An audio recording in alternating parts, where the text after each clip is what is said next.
Kopalo slovami, odpojnom slovný molotov, krásny pódium, lebo teraz je to tvoj pozemok. Musíš tam stáť jak stráž, nepustiť nikoho. Ak sa ti to celé pekne podarí, tak budeš boss. Ak ti nevadí to robiť 50 a po sebe, tak vítaj medzi nami v povolaní pristane, takže ti gratulujem. Stal si sa rybou v mori, ale ak si byť na lodi, čo je so mnou na jednej lodi, musíš tie ryby loviť a potom ich hodiť naspäť. Nezadiť nádej, že je možno raz tá premena chlapne a potom pochopíš, celé je to kolobek stačí. Čím vyššie vylezeš, tým hlbšie nakoniec spadneš, že ti to jasné, už chápeš to tajomstvo. Ak chceš byť najlepší, tak sa na to písať to najlepšie.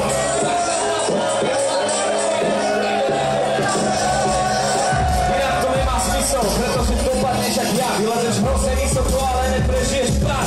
Celá tvoja kariéra zhorí, urobí pád. Prísal sa otočí a zákrene ťa pôjde do krta. Aj keď možno budú ľudia, čo ty stále budú veriť, tak ti po tej zrade freestylu už nikdy neuveríš. Nikdy neuveríš v sebe, že to zase dokážeš. Nedá sa vrátiť späť, keď máš v sebe zavodnutý meč, aj keď chceš. Aj keď sa snažíš, nejde to.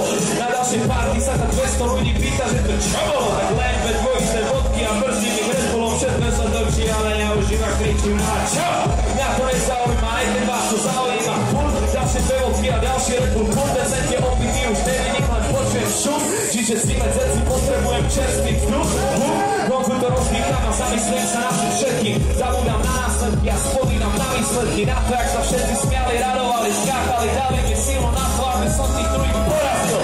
Bolo to úžasné, bolo to nádherné a dal by som všetko za to, aby som to vrátil späť. Vidieť zase svojich ľudí v dave, jak mi držia palec veľmi